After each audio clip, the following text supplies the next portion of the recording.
What is up, nerds? I'm Silver Slurpee. Welcome to the Silver Slurpee podcast, where nerds come to chill. I'm joined by Hondo and Skinny Nerd, and we've been gone for the last couple weeks. We've got San Diego Comic-Con right around the corner in, I think, like 15 days now, something like that. 14 days, actually, probably, because Wednesday is preview night, so I'm counting that as a day. So we are right around the corner for that. We've had the Supergirl movie come out. We got an Avatar animated movie coming out for Avatar: The Last Airbender. The live action second season of Avatar came out. I'll be honest, I have not watched the first or the second season because the animated show is perfect and I don't need a live action version of it. Just like I don't need a live action version of Clone Wars, the animated series, because it's awesome. If you don't want to watch animation, you suck. Don't do it. So, not my problem. But yeah, I don't know, lots of exciting stuff coming out. We got Wolverine almost like a month away now. X-Men 97 is out. That has been phenomenal.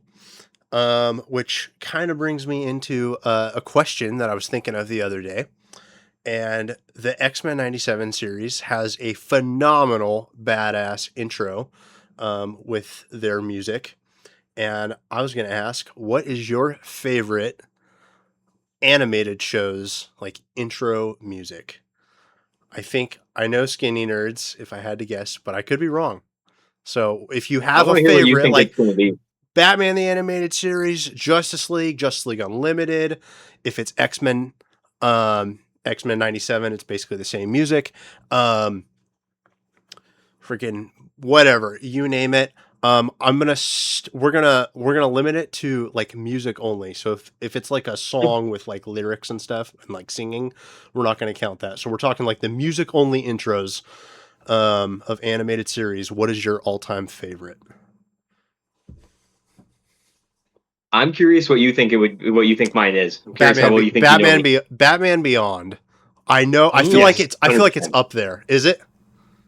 100%. Yeah, okay. Definitely my favorite. That's what I thought. Batman the Animated Series all day long. Okay. Also phenomenal. You said it in that way. I would say Justice League is second, and then Spider-Man the Animated Series is third. Okay. Do you like the original Justice League animated series or the Justice League Unlimited animated series more? I never watched Unlimited, so the original. Really? I did not know that. I know. Oh, man. I know. Okay. Yeah. Crazy. For the record, yours is probably... You're missing out on one of the greatest Flash sequences in existence if you haven't seen Justice League Unlimited. Send me the clip. It is their opening intro is really cool, but the Flash clip that he's talking about is awesome. He runs around the world and punches a certain bald asshole in the face. Or is it Brainiac? It's Brainiac, huh? They're merging. The entire idea is I was going to say it's both of them. It's a 2-for-1 special. Very cool scene. But I don't know. I was like, man, this is so hard because I do love the X-Men 97 intro is wicked cool. Batman Beyond, phenomenal. Also, for me personally, I think a major underrated show in general, because it's always overshadowed by Batman the Animated Series, Superman the Animated Series, phenomenal show, also by the great Bruce Timm. Also, great intro music. Both of those were so cool. Needless to say,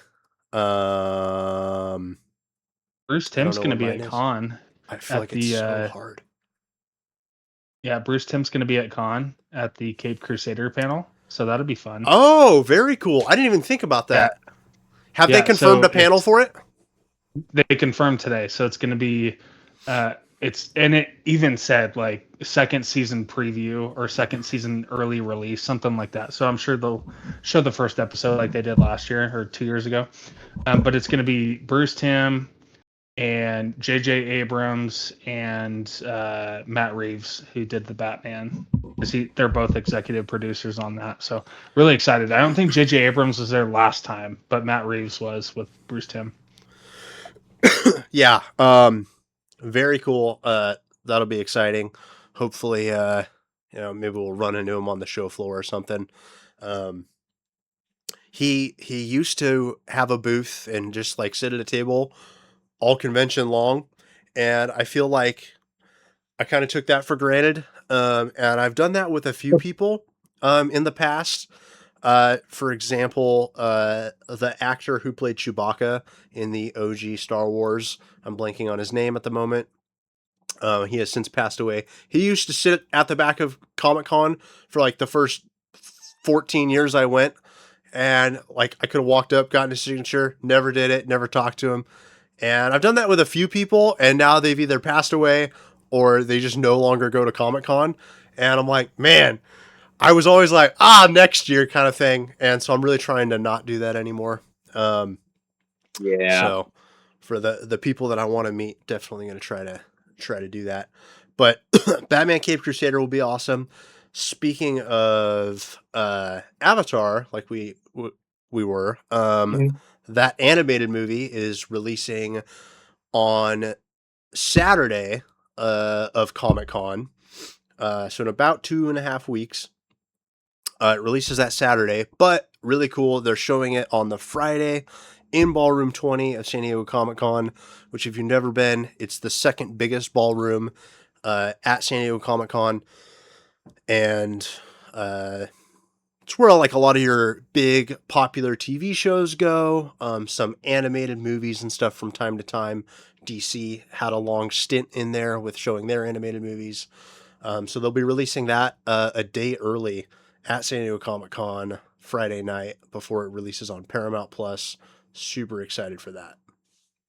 You guys know anything? I was talking to a coworker about it Mhm. today. He's really big into Avatar, and so I was telling him that the trailer dropped, and he was telling me Yeah. today that the movie got leaked a while back, and now they're just like, Correct. oh, we're just gonna release it and put it on Paramount. That's true. Yeah, so it was released like Yep. several months back. Um, Leaked or and released? Leaked. yeah, Okay. it got like the entire movie, like in good quality too. It's not like someone filming it off a phone or something. The actual Yeah. movie got leaked. So that sucked. Definitely for Paramount. I have not watched any of it. And a lot of fans have actually been pretty cool about it. And like a lot of people have not watched it. They're waiting for the official release and stuff. So kind of a cool moment from the Avatar: The Last Airbender like community from that fan base. Mhm. I thought for the most part everyone's been pretty cool about it. Everyone's very excited. Like the trailer that they just dropped was like the most I've seen from the movie. So it looks very cool, and I have avoided pretty much everything from the leak. So very excited for the Yeah. movie. Skinny Nerd, I know you just watched the trailer. What are your Correct. kind of opening thoughts? So overall, hype as hell. To start with, very hyped for it. It looks really really good. I was initially a little concerned with the new animation style and some of the changeover stuff. Watching some of the bending early on, I was worried that they were dropping some of the martial arts roots that they had for some of the bending. But at the end of the trailer, when you get this rapid fire sequence of all the different characters doing the different bending styles, they definitely did not drop that. We're still keeping all the good like martial arts inspired movements.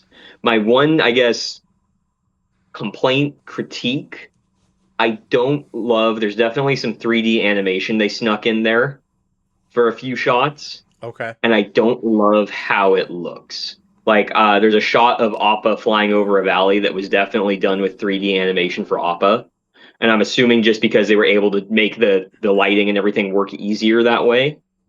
But it was a little bit jarring because it looked off. And then there was another Hmm. shot with I think Aang from the back, and again same thing. It looks just a little off because it looks like they're slipping some 3D animation in there. Interesting. I think I'm going to disagree with you. I thought it looked gorgeous. Um, Overall, it but does. Overall, it does. It's a few shots that I'm I, like I something didn't. looks weird. Yeah. I don't know. Maybe I'll have to rewatch it. I don't think I saw those I am excited. It looks to me like I said, I have avoided everything from this movie. It seems a lot like the villains are essentially trying to like get rid of Benders, possibly, or Well, it looks take like the away origins almost of the Equalists exactly from from the Legends of Korra. yeah. Yeah, so I feel like it's kind of the opening to that. That will probably somewhere lead down the road to Korra. Yeah. I'm excited for more Sokka. Because you don't Yeah. really see him after Avatar: The Last Airbender. Um, Even in a lot of the books and stuff, he's not Yep. in a lot of them. So that'll be kind of cool. Yeah. um, very, very stoked. So that looks awesome. There is a ton for Comic-Con that has been announced in the last couple days. One of the things, the exclusive portal opened up. If you are going to San Diego Comic-Con, jump on that. I believe you have until the 16th of July at noon Pacific time to get your entries in. So you still have plenty of time, a few days. If you want to stew on some of your decisions for what you may or may not want, go for it.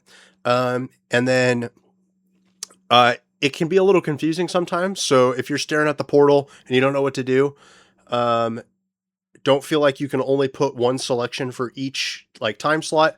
If you have like 12 slots for the day on Friday and there's only one thing you want to do, you can put all 12 picks into the same thing. And essentially it's just like a lottery system. You're just putting in more tickets for that for that They entry essentially. they usually announce on the following Monday too, so probably the 20th. More than likely, they'll announce if you got it or not via Yeah. email. So So San Diego Comic-Con on their website said it should be within 48 to 72 hours of the from when it closes at noon. We'll see how that turns out. So hopefully, you typically will hear pretty soon after. Me myself, I have terrible luck with the lottery. I personally miss the days back when you could just try harder than everyone else and get what you wanted. Because I would do that, like waiting overnight for my Batman Arkham Asylum battle damaged action figure. But those days are long gone for the most part, aside from like maybe Hall H, which you still don't even need to wait overnight for. Um, those days are I basically gone. So, and I have good luck. So yeah, hopefully I do better this year. I tried to pick one thing each day and put all of my tickets into that one event. Hopefully that works out for me better. I did go for mostly all signing stuff, basically related to comics. I'm guessing you probably did the same, if not similar, Hondo. I'm yeah, definitely trying to see. Uh, I believe on Saturday, Jim Lee has a signing as well as like there's a big DC one as well. So I split. That's the only day I split on. I did 6 and 6 of my like tickets essentially, and then Thursday I don't remember what I did. Saturday I think was all Scott Snyder and Matt Fraction are doing a signing together. I put in for that signature, and then I forget the other signing, but I think I put in for one other one. But the Absolute Universe are doing a that signing. one. I feel like I'm just throwing away my credits on that one. I feel like everyone's gonna go for it. I still put it in, but I feel like It's like a there's lottery not a ticket, dude. chance in hell. Yeah, there's not a chance in hell I'm getting that one. Yeah, well, I'm also curious to see like it says Absolute Universe, so like Yeah, who all's going to be they there? they said who it was. Oh, they did. Yeah, so it's Scott Snyder, Che Gerson, Jeff Lemire. Is Jason Aaron there? No, he won't be at con at all. Yeah. Ugh. I feel like he's Yeah, he won't be. hard to find. I feel like he doesn't go to a lot of stuff. Yeah, I was gonna say the same thing about Kelly Thompson, who writes Absolute Wonder Woman. Okay. She's never at anything, and Yeah. she never does interviews, or I don't think she's on Twitter. Like, I feel like she just writes in a garage and then sends it off and writes something kick ass every single month. Um, but yeah, there were some that were announced. Okay, it was on the comic blog, the unofficial blog. Let me pull her up real quick. Yeah. So if you are going to San Diego Comic Con and you are overwhelmed, confused, whatever, if it's your first time, or maybe it's your second or third time, or you're old and it's you don't know how to look any of this up, my biggest recommendation is go to the San Diego Comic Con unofficial blog, and they post, especially now that we're so close, they're posting multiple times a day on their website. You can see offsites, and there will be separate like articles essentially for each offsite. They do it for exclusives. They have the prices, the booth numbers, everything that you need. And if you see something you want to go to, write it down, screenshot it, whatever. Put it in your cookbook. However you document information these days, I don't know. But I would use the San Diego Comic Con unofficial blog because those guys are lifesavers, and huge shout out to them. Um, they kill it every year, and it seems like their website just gets bigger and cooler every single year. I remember, like, I don't know, 10 years ago, the website was a little clunky, but now, like, it's really cool, and really excited for them. And they also do it for some other conventions as well. I know they do WonderCon, and they'll occasionally do like a random convention, like a smaller one that they go to here or there. But I highly recommend using that. And then also just like follow your favorite creators, writers, whatever, toy They'll companies. usually, yeah, they'll usually post, especially writers and creators. They'll post their schedule for that con if they are attending, so that way, and they'll post the booth number too, so that way you have it. So usually I'll screenshot it before I go. Yeah. Usually it's on Twitter, and then also if you're going to con, follow the Hall H line and the Ballroom 20 line. Yep. That's a lot of fun, just to stay up to date on what's going on. If you can sneak in and get a wristband for Hall H real quick, you might as well, and follow them. So. Which I will say, like, Hall H for the basically since COVID, Hall H has been an absolute breeze to get wristbands. Most of the time, you don't even need a wristband, and you can walk in the day of. Like Hall H It hasn't been good stuff. Yeah, which I Yeah. don't think is necessarily like, it's not Comic Con's fault. I think it's just due to COVID and then the writer strike, stuff that we had going. So it's just taken a few years to get going. Plus, DC obviously shit the bed with the Snyderverse. So we are kind of revamping there, and now they're being bought out by Paramount. So I think that's why we are not seeing them in a big like movie side of things from DC. I do wish they. I wish they would have been in Hall H this year. I think it would have been really cool. I feel like we have a decent amount of stuff coming down the pipeline now with DC. We're coming off the coattails of the Supergirl movie, which does not deserve the shit that it's getting. It was not nearly that bad. It was also a really solid movie overall. You see that it's releasing on digital at the end of the month? Not a good sign. On the HBO Max? Maybe not on HBO Max. Maybe, I don't know. But at least it'll be available to purchase in the next 3 weeks, which typically isn't a good sign of box office success. Yeah, well, regardless of whether it's a good movie or not. So their opening weekend was absolutely abysmal. It was terrible. It was worse than Morbius, which everyone is like, that's crazy. It was worse than Flash, and that movie basically got boycotted essentially because Ezra Miller is a weirdo. And yeah, it's a bad opening weekend. And it does suck because I think the movie's good, and I think the complaints are weird because a lot of the complaints are like, it's not close enough to the book, to the comic, and it strays too far away from it, which I think is kind of funny because this is probably one of the most comic accurate movies that we've seen from the superhero world of things compared to Marvel, where I think they're so vastly different. People almost forget that it was from a comic book. So I think that's kind of a weird take.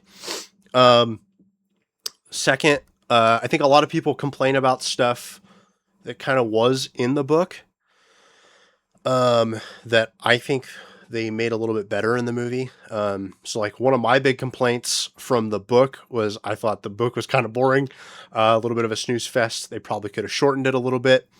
A lot of people said the movie was boring, and then also too short. So I don't know. So I feel like some of the complaints are a little conflicting back and forth. But all in all, I did think it was a solid movie. Millie Alcock kills it as Supergirl. I do think they got a perfect casting there, which I have seen most people seem to agree with. Everyone seems stoked about the casting for that. Jason Momoa, I do think builds into his Lobo character and gets better as the movie goes on. I think his opening scene, I was just like with him in the bar. It didn't feel very Lobo-like, aside from the fact that Jason Momoa was dressed up as him. It just felt like Jason Momoa, and like wasn't using any of the Lobo lingo or anything, kind of the goofy way that Lobo talks. He does kind of start to get into that a little bit towards as the movie goes on, which is kind of cool to see. And then there were a bunch of people that were complaining that the villain wasn't quite as strong as Superman, but I'm like, well, yeah, if you were going into it thinking that this no-name villain that you've never seen or heard about was going to compare to Lex Luthor, like that was kind of a silly thought going into the movie, in my opinion. Yep.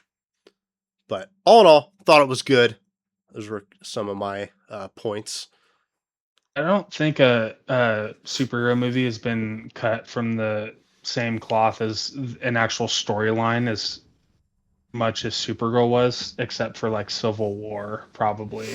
I can't think of any others that at But least even adapt Civil War had to 50% make of. some major changes Sure. to make that work. But even that, can you think of any others that closely follow a storyline? Like, I mean, it takes In up a terms of collection live stories. action, no. Yeah, I can't either. And it's so interesting because,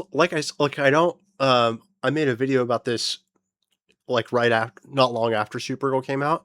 And I'm like, I don't blame Marvel for changing certain things, depending on the book, but like Infinity Gauntlet.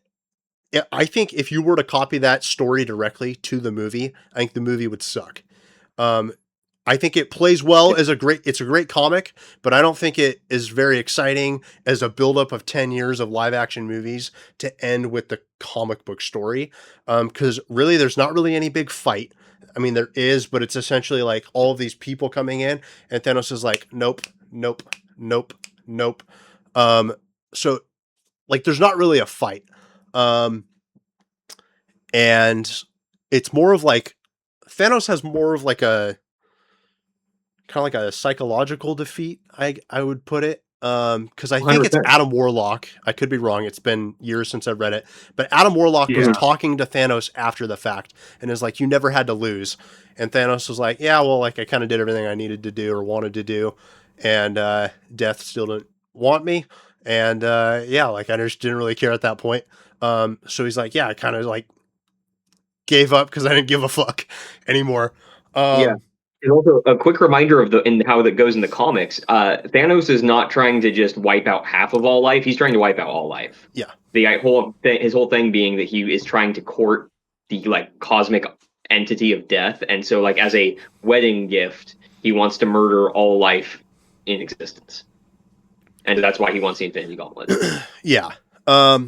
So I don't think it plays out as like this exciting like 10-year end of Marvel like movie. So Nope. totally happy they changed that. And then you look at like Thor: Love and Thunder. Obviously, we're not even going to get into it. I was going to say that. That one, it's like, dude, just stick to the fucking comic, you know? But so like I'm kind of back and forth, and I'm totally open to making changes from the comics. I don't need to copy everything. And of course, with that, there's going to be things like with any book to movie, even like, you know, adult books that don't have pictures in them. Any book to movie format, there's going to be changes, and there's going to be stuff that people Yeah. like from the book, and maybe that they like that was changed, and vice versa. Unfortunately, Supergirl, I don't know why, but it seemed like it was kind of dead in the water before it even came out. Um, I'm not entirely sure what the reasoning is. But I don't think it was as bad as people are making it out. I don't think it was as good as No. Superman, but I do think it's a solid second installment in the DC world. Did you see they're saying Yeah, that they're going to do a Deathstroke and a Bane movie coming up? Like prior to introducing other characters? Oh, are they really? That's the rumor, which I think is Interesting. a little silly, but I also think it'd make money and it'd be badass. I'd watch the shit out of those movies. So, yeah. So, and this is what a lot of people are starting to say. I we'll wait and see what happens, I guess. Hopefully James Gunn doesn't take too long and doesn't focus on too many side characters or villain solo movies before we can get the like DC universe up and running, because similar to like Robert Downey Jr., if we wait 10 years before we introduce like Wonder Woman or something, Superman's not going to be able to play Superman forever. Or, frankly, he's not going to want to. He's going to want to move on with his career, life, whatever, you name it. Yeah. So if we wait too long to bring in these other characters, I think we're going to shoot ourselves in the foot in terms of like an actual DC universe being built, which would suck. And Robert Downey Jr. wasn't even too young in 2008 either, you know? Yeah. So they should hire young actors, theoretically.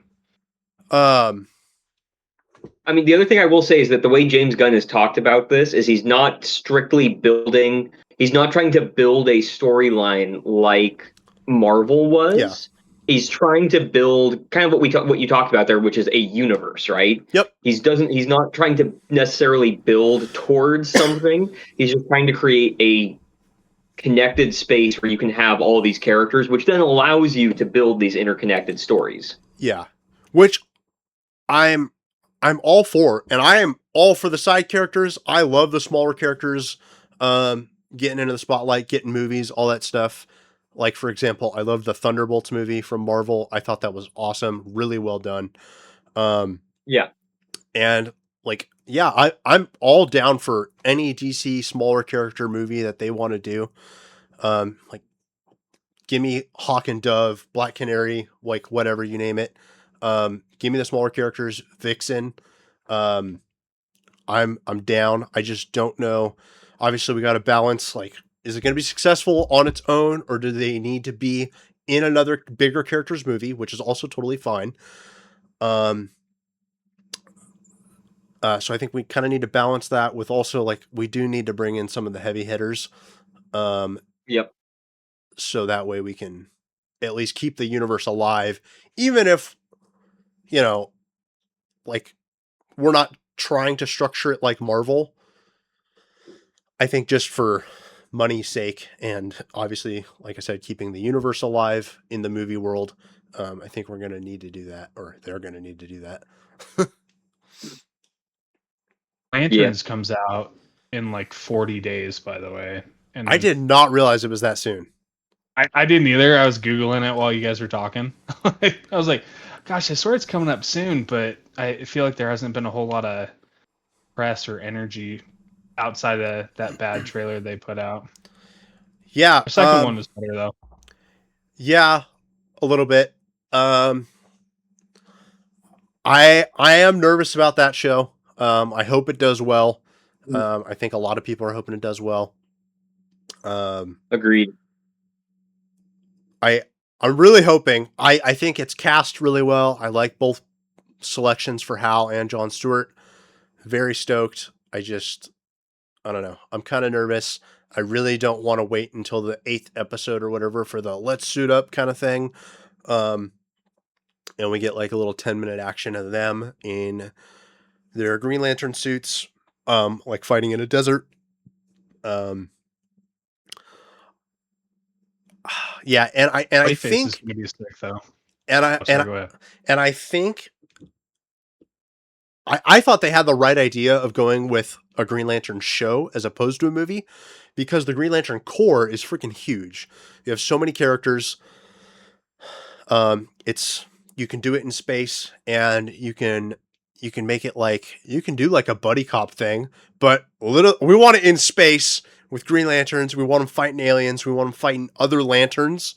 And I think over a show format, like that gives you way more time to flesh those characters out. You can bring in more characters and that sort of thing versus a movie. Obviously, you're much more hard pressed in that hour and a half, 2 hour, 2.5 hour, time frame.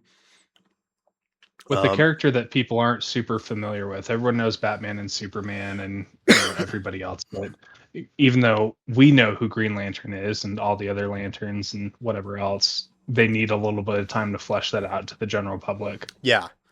But what I don't want is for them to do the show in the show format, and then it's just like them in a desert the whole time, and we wait for just Hal and John Stewart to like be Green Lanterns at the very end of the show. I think that would suck and defeats the whole purpose of doing the Green Lantern Corps as a show. So, And Guy Gardner looked good for the most part in Yeah. Superman. So that's a proof of concept, which is good. yeah, And I'm sure he'll be in the show.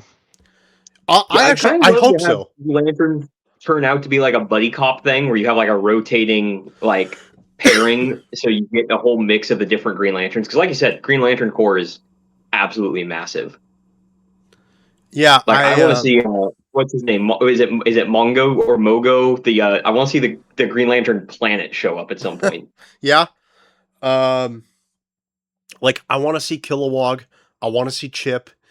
Freaking give us Sinestro. I was gonna say, do we think Sinestro is already going to be a Yellow Lantern, or do we think we'll get him as a Green Lantern? With as aged as Hal Jordan is, I feel like he's already a Yellow Lantern.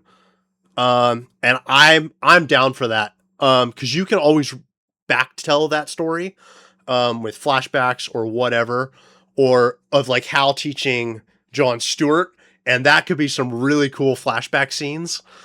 I think you could get some cool also stuff note with that they called the show. They didn't call the show Green Lanterns. They just called it Lanterns. Yeah. Which call-outs could be them leaving doors open, because for anybody who isn't aware, which if you're not aware of this, I don't know why you're watching our show, but there are a heck of a lot more. You're welcome to join though. Stay along. Leave. Please stay. Hondo's got to pay rent. Gotta pay rent. But yeah, no, I'm super excited. I want all the lanterns. Bring the blue lantern. Bring the orange lanterns. Bring the red lanterns. I want the black lanterns. But bring them all. I'm super down. I want Kyle Rayner, too. Let's get started to it. I think it would be really cool. And I think Guy Gardner would be awesome to bring into the Hal Jordan, John Stewart, because he is such a different personality. Obviously, the big hothead. Hopefully Hal Jordan is like the GOAT of the Green Lantern Corps. Hopefully John Stewart is Mr. Serious, and like a badass like he is. And, hopefully Guy kind of sticks to being Guy, because it's awesome and they just make for a fun mix. Kyle Rayner is really cool, and I would love to see him as well. So I think they can do so much with the Lantern Corps. It could get really exciting.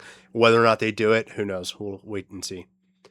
I only want to see Kyle Rayner if they do plan on like doing the full spectrum of lanterns, because really that to me is the key part that sets Kyle Rayner apart, is the fact that he has at some point been every color. Yeah. No, be super exciting. I'm here for it. Also in the realm of DC, My Adventures with Superman is back out for season number 3, which has been a lot of fun so far.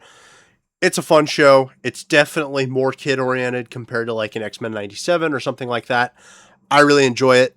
It's a blast. I'm not even like a huge It's out Superman right. fan or anything, so it's It's just out right now. Yeah, it is. Okay, they're gonna be at Con 2 at the Yes. Bayfront. Uh, Yeah, Jack Quaid and all them. Very cool. Okay, I did not know that. Yeah, And that, ladies and gentlemen, is why we have Hondo on the podcast. He is the knower of things, and so I'm just super scrolling stoked for Twitter at that. work all the time. They were not at Comic-Con last year, and I don't think they were or whenever season 2 came out, which I don't remember. It may have been last year. They like skipped a year, which was kind of a bummer. And I watched the very first episode for season 1 at Comic-Con at the Hilton Bayfront, which was very cool. And I've been sticking with it ever since. I do really like the show. It's very different from comics and things like that. A lot of the characters are different, but it's a lot of fun. Lois and Superman's relationship is like a huge focal point of the show. It's really well done. It's very cool. But it's just like it's a good like Saturday morning cartoon kind of vibe. Like watching it while I'm eating my Cheerios kind of vibe. It's just fun. And it's not super serious. But some of the action is very cool in it. Highly recommend that. I know neither of you watch X-Men 97, but you should, because it's freaking awesome. It's picking up and it's getting better and better. Apocalypse is back in the X-Men animated universe, going crazy. So that's been very cool. Most, if not all of that cast, will be at San Diego Comic-Con as well, I believe. They were last year as well, and I'm trying to go get signatures from most of them this year. I did not do it last year, but I'm trying to not do that shit. Especially because a few of them are definitely getting up there in age. So I would love to get some of their signatures. That would be really cool. And it was Are they pretty going to be easy. at the Marvel booth, or where are No, they going to I believe they're going to be in like somewhere in the first like 1,000 aisles, or like be? Okay. first 10 Oh, aisles yeah. essentially, 0 to Buy the Well, comic. and 100 to 1,000. speaking of Apocalypse, Apocalypse is also coming to Marvel Rivals. Yeah, I was just getting there. You Oh, stole no my way. thunder. Sorry. No, you're fine. No, it's all good. Yes, very excited about that. We got Jubilee announced, who I believe drops on the 10th. So what is today, the 8th or the 9th? 8th? 9th. I think so. 8th. 8th, yeah, today's the 8th. We know the date. Somebody does. Calendar Man does. But anyways, in 2 days, we are getting Jubilee added to Marvel Rivals. She looks freaking awesome. The only complaint that I've seen from a couple people is they're not huge on her voice. I think it's fine. I'm not like stoked about it. At the same time, I'm not like mad about it. It's cool. But her character design looks cool. Her powers look fantastic. She looks cool. She also had a super badass scene recently, or was it towards the end of last season of 97, or was it in this new season? I don't remember, but she recently had a very badass scene. Um, Jubilee did. It's like a solo fight scene. Very cool. So super Are you cool reading character. the new book? I did read it. I think it was it was only 4 issues, I think. Yeah, I think there's only one out, maybe 2. Oh, you know what? The Jubilee one I think was a one shot. Oh, was it? It was a one shot, yeah. Oh, okay, never mind. My apologies. I was confusing it because she showed up in the Psylocke miniseries, With which is only like 4 or 5 issues, but then she had her own one shot as well. got it. So that was cool. But yeah, Rivals has a lot coming to it. Skinny Nerd and I were on playing last night, and Yep. I don't know, that game just continues to be fun. They continue to put more characters in it, and it feels like every single game you hop in now, like everyone's playing with different characters, different people, and it's way different from a year ago. We're not seeing the same characters we were a year ago, and the game feels still similar, obviously, because it's the same game, but different in a lot of ways, and it's a lot of fun. A lot of characters play very differently, so I'm really liking Rivals, and it just continues to go in a direction that I really enjoy. So definitely stoked for that. And they will be at San Diego Comic-Con as well, with a pretty big setup, I believe, at the Marriott Marquis again. They were last year. They had a lot of cool stuff, a lot of free giveaways and things like that. Every day it was something different. So highly recommend doing that. They had some awesome cosplayers from last year. I forget. And they hire those people to cosplay too, right? It's not just Yeah. So they're I like mean, legit they're cosplayers. pros. I follow like 2 or 3 of them on Instagram still, and they're freaking awesome. Lisa something is one of them. I'm being a horrible Man. shouter outer right now because I don't remember any of their names, but they're freaking awesome. Go follow them and go take photos with them and stuff. Most of them were in different costumes every day too, so pretty sick. It was a lot of fun.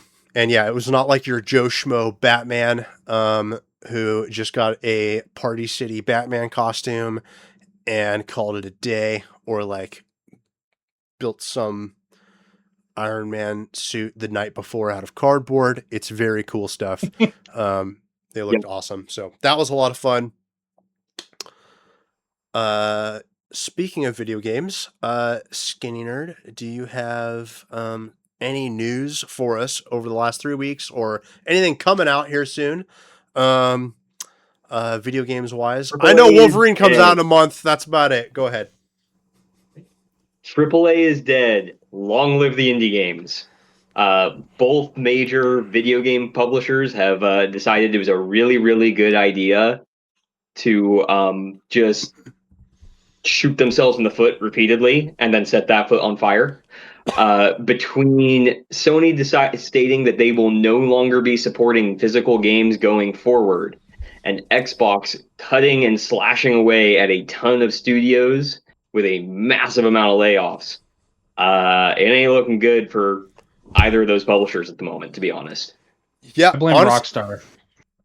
I was going to say, consoles, it's just not looking good for in general. Rockstar kicked it all off, 3 weeks to almost a month ago now, with announcing that GTA 6 essentially will not have a disc. People were pissed.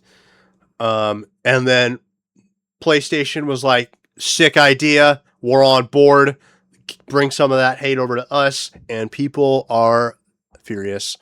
What are your guys' thoughts? Nobody's happy on the disc thing? Okay, I knew it. Do you have like a big physical game collection, or do you still like rock with GameStop quite a bit, or how do you do most of your games? So my PlayStation 5 account got hacked in October 2020 when I first bought the PlayStation 5. Oh shit. So I literally turned it on for 10 minutes, went to work, and then came back and it was hacked from the Middle East, and they spent $500 on my PlayStation account, and I lost all my games, I lost all my save data, I lost everything. Okay. So now I exclusively buy physical discs, and I have 40 to my right here. Hell yeah. And I'm very upset about it, and Rockstar being such a big studio, they have enough sway to go, sorry, PlayStation, we're not going to support PlayStation games if you guys want to go digital only. You know what I mean? We're pushing physical only. And I think we need another big publisher to come out and say, we won't sell to you unless you guys allow us to sell discs. Or a couple publishers, I think, should do that and see how they push. Yeah. Well, and I mean, hopefully Sony sees the very upset reaction of people and goes, maybe this isn't a good idea. Also kind of funny, in this regard, because obviously PC just continues to kind of gain steam and things like that. And PlayStation, Steam. yeah, whatever. PlayStation had a really weird idea a while back, and they were like, well, cool. How about we release some of the PlayStation exclusives for PC and see if we can be like, hey, look at our awesome games on PlayStation, and this will draw them in. Well, that was like the worst idea possible, because all the PC players went, sick, thanks for your really cool games. Now I don't have to buy a PlayStation. And it continued their issue of losing console people to PC. So yeah, it's kind of a bummer. I love PC. I also love my console, and I'm not quite ready for it to die yet. But I don't know. Sony's doing some silly stuff here, and I went completely digital there for a couple years because I was like, well, I don't need to keep buying these discs. I'm like, most of the GameStops were already kind of dying and closing around, so I went basically entirely digital. Um, and then a few years back, I don't know, I kind of missed having the physical games and stuff, and I was like, these are cool. Shocker, I'm a collector. So I was like, yeah, like I want to have the physical games. So I've pretty much gone almost entirely physical as well. Um, so I'm not super stoked about it. And then at the same time, PC, like there's no physical games for PC. But there's a really big key difference with how you get most PC games, which is Ownership that rights. Yeah. they're the way that they're set up. So, like for instance, Steam could literally set all of their servers on fire tomorrow, Yep. and it is still I would still be able to play the Steam games that I have downloaded on my machine. Totally agree. Yes. Similarly, one of the other I don't know anything about the Epic Store, so I'm not going to say anything about it other than as far as I'm aware, it's a garbage system, and the only reason most people use it is because they give you a ton of free games. But the other outside of them, the other major retailer for computer games is GOG, Yep. and their whole thing is you download your game and that's it. There's no connection, there's no authentication, nothing. Yeah. So like yes, because initially that was my first thought of when PlayStation announced, oh yeah, we're just going digital only. Was well, what's the big deal? I basically only do digital these days. It's just so much more convenient because you end up having to download the games anyway. And then I kind of thought about it, and I went, well, wait. If Sony's stuff like doesn't work anymore, I do kind of lose access to all those games. Exactly. And unlike Steam, if Sony decides that my account doesn't work anymore, I'm just cooked. Versus Well, Steam, I still have the stuff saved on to my computer, and there are plenty of ways to make that all work again. exactly. Well, and then also to make matters even worse, Sony like pre-shot themselves in the foot before walking out in front of the crowd. Like they shot themselves backstage first, walked out in the crowd, and then shot themselves again because they deleted a bunch of people's movies that they were buying from the Sony like store and had downloaded on their PlayStation. So I don't know if you've heard about this, Skinny Nerd. Yeah. Yeah, I did. They Okay. lost. Basically, what it was is Yeah, bunch of people lost they a lost the rights. ton of movies. Exactly. And Yeah. so I actually I had some experience with this, and this is what has kept me buying like physical movies that I still really love. Because there was for a while there, and I'm sure there's probably a new thing now. I don't even bother with it anymore.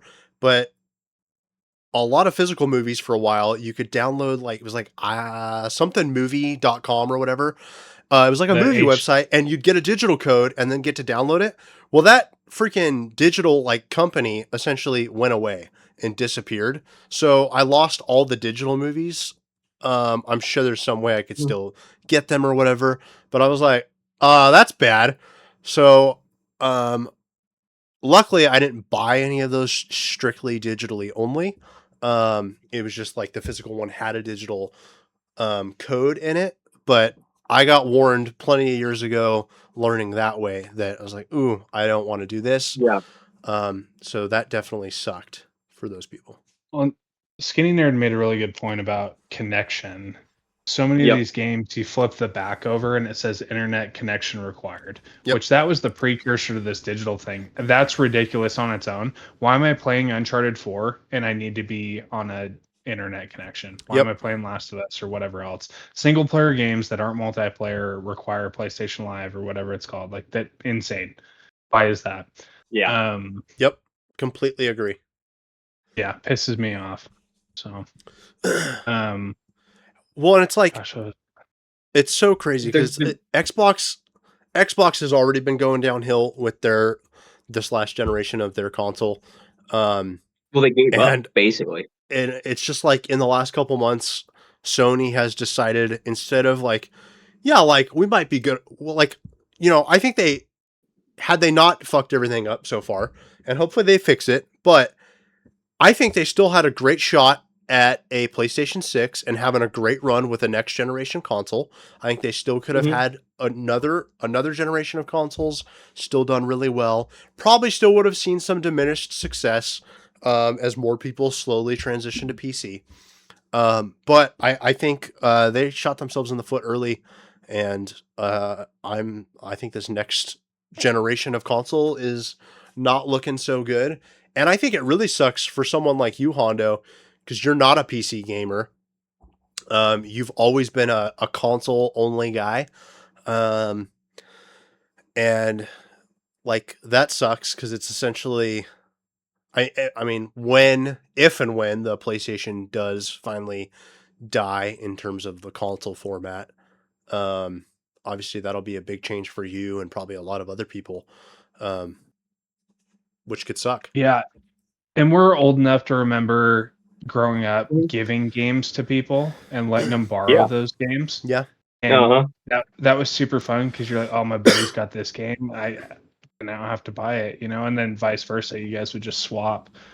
So Yep. this is how it used to be in me is pissed off because we can't do that anymore. And I feel like that's already been slowly declining already yeah. as the years Oh, go on. 100%. But no one's Well, sharing games anymore.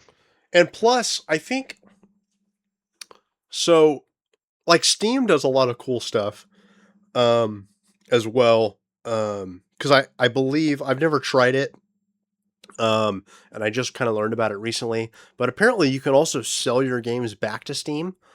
I'm not entirely sure how that works, but I heard I about think there's that. a whole thing of Steam keys you can do. That's Yeah. cool. So I'm like, wow, that's like they do some neat stuff and everything. But I think a huge problem too of not only like losing PlayStation in these consoles, uh, as like if we lose Xbox, we lose PlayStation. Um, Obviously Steam is going to have a lot less competition. Um, Nintendo's going to have a lot less competition, and obviously that competition helps drive some of these companies into making awesome stuff. Apparently, that competition hasn't been working out so well for Well, that's the Xbox, and problem. PlayStation's Sony decided it's not working either. So Well, because the problem is Sony doesn't have competition because the Xbox One has been, frankly, an abysmal failure. exactly, Anyone who's playing the most recent console has a PlayStation. So exactly, literally the problem is that that's what's already happened with PlayStation is they went, oh, we won against Xbox, so now we can do whatever we want. yeah, which makes it scary if we then lose PlayStation and it's strictly Steam. Um, I so will it could note a get small difference with Steam, and this is kind of delving into business stuff, which we try not to talk about too much. But Steam is not actually a corporation, or rather, it's not a publicly traded corporation. It's actually privately owned by Gabe Newell. So he doesn't have a bunch. The big difference, I would say, is that there's a single person driving the ship who has at every turn, even when he's had huge amount of dominance on PC, which hell let's yeah, be frank, he still does. At the end yep, of the day, what he decides to do with Steam kind of dictates a lot of things. And he's always been very clear that no, this is our business model, and we're not going to mess with it. for sure. Probably Um, a good thing though for the customers. Yeah. Oh oh no, no, it's 100%. awesome. Yeah. Yeah. And Yeah. it's so funny because he kind of gives me the vibe of like the Ready Player One movie when Parzival wins at the end, and he's like, "We're gonna do cool shit," and like he just like doesn't do anything crazy, but also doesn't like do anything crazy wrong. He's just like, yeah, like this is for the people, and it's gonna be for the people, and hopefully Steam forever stays that way. Well, he's the guy who talks about the fact that piracy is not so much a money problem; it's actually normally an accessibility problem. That and a convenience issue. That a lot of the reason that games get pirated is because the developers in some way make them inconvenient, or they're not accessible in a country, or things like that. And so, the big thing that Steam has is it is very simple, very easy. Just download, install, you're good. versus like Ubisoft has had huge problems with piracy, and I will largely, frankly, attribute it to the fact that they have a secondary launcher that you have to go through. That, from everything I have ever seen, the Ubisoft launcher sucks to deal with. It's a massive pain in the ass and causes all kinds of problems. And so, literally, people will and have talked about the fact in the past that they've pirated Ubisoft games just so they didn't have to use the Ubisoft launcher. Like they were willing to pay for the game, or they'd already paid for the game and they pirated it because the launcher was such a pain to deal with. Yeah. For sure. No, that, and I think accessibility wise too, if we want to keep, talking about Steam, they constantly are doing deals. They have great sales on their website all the time. I would say even a lot of the time better than what you get on the PlayStation Store. Very competitive with what you can get for like used games and stuff like that at GameStop, which is awesome because you're not actually getting like any physical used game. So I think they do a lot of stuff right. So, I wouldn't be like, I don't know. I have mixed feelings on it. I think PlayStation will die eventually at some point. Obviously, I think it's just bound to happen. But hopefully later rather than sooner. Yeah. Speaking of piracy, Black Flag comes out this week, I think. Okay. It was either going to be piracy or Ubisoft. One of the two. Perfect was gonna lead segue. into it. Yeah, doesn't it? It literally comes out tomorrow morning, I believe, or tomorrow. Yeah. Yeah. Very cool. I'm excited. It looks beautiful. I never played Black Flag. At least not all the way through. I watched Skinny Nerd play it quite a bit. And I've played a little bit here and there, but I never played the game like start to end. So I'm excited. I will probably be picking it up. You have a ship and your guys sing. That's all you need to know. That's all I have the album and I've listened to that more than I've played the original game. So I'm excited. Can't wait to check it out. It looks freaking gorgeous. Yeah. Looks beautiful. I know you had more gaming news. We got tied up because Sony is dumb. But if you would like to continue on with some of your gaming news segment there, go for it, Skinny Nerd. So I won't be picking up Black Flag because I have something else I'm going to be very distracted with tomorrow. Pal World 1.0 drops tomorrow evening, which, if you're not aware, that is a massive survival crafting game at this point. They just hit 40 million players as of this week. Totally different from Pokemon. Totally legally distinct. Totally different. Nintendo's actually running into some problems with their lawsuit as of now because it has actually been found they're actually finding that the patents that they've been trying to hit Pal World with maybe aren't holding up quite as well as they thought they would. So regardless of all the legal stuff, Pal World has made it to 1.0. It's dropping tomorrow. And I'm going to be probably playing that for the next 3 months straight, to be honest. I am very excited for that. Power World is awesome. It's a blast. I am a huge... I don't think I've ever really talked about this on the channel much. You two know it. I am a massive Ark Survival Evolved fan. I have dumped hundreds, if not thousands of hours into that game. And Power World basically mixes that with Pokemon, and it is awesome. I do still love Pokemon, and I love Power World. Okay, they're all great. We can all live in the same world with these awesome games. Let's not sue each other. Something somebody mentioned about that was really interesting. Was really cool. What they described it as is Power World fixes the problems with games like Ark and with games like Pokemon by basically mixing the two of them together. Because one of the issues with Ark, or not one of the issues, but one of the things with Ark that turns a lot of people off is you have to spend a lot of time grinding for resources. You can't really automate anything. And one of the issues with Pokemon is yes, the whole catching your coolest creatures and everything is really cool, but you're only ever really battling with a team of 5 or 6, and the rest of them are sitting in a PC somewhere that you never see again. And catching repeats of the same Pokemon doesn't really do anything. And so what Pal World did that was really cool is your pals that you're not actively using are actually like active in the world, running around your base, automating your base. So they're chopping trees for you, they're watering for you, they're helping you craft things, they're helping you build stuff, they're mining, and they all have little animations doing this. So you That got your water pal that walks up to your farmland and just like sprays water like a sprinkler, which is absolutely adorable. and they can help you. They also like help you build stuff. So like they're like helping you Yes. literally build your city or town Mhm. or cool castle, whatever you want. So there's also like, if you want to call it, like I would say it's a little more silly, kind of similar to like a Minecraft kind of thing as well. So it just takes a lot of really cool parts from a lot of different games and puts them all together into a really jam-packed, awesome game. And Yeah. plus, Hondo, probably to your liking, you can give your pals like miniguns and machine guns and pistols. So it's pretty gnarly. It's essentially like if Charmander was walking around with a minigun. It's freaking cool. And they Yep. can help you battle and fight big bosses and monsters and stuff. And then the other cool part is you can play it all together with your friends, family, Yeah. whatever,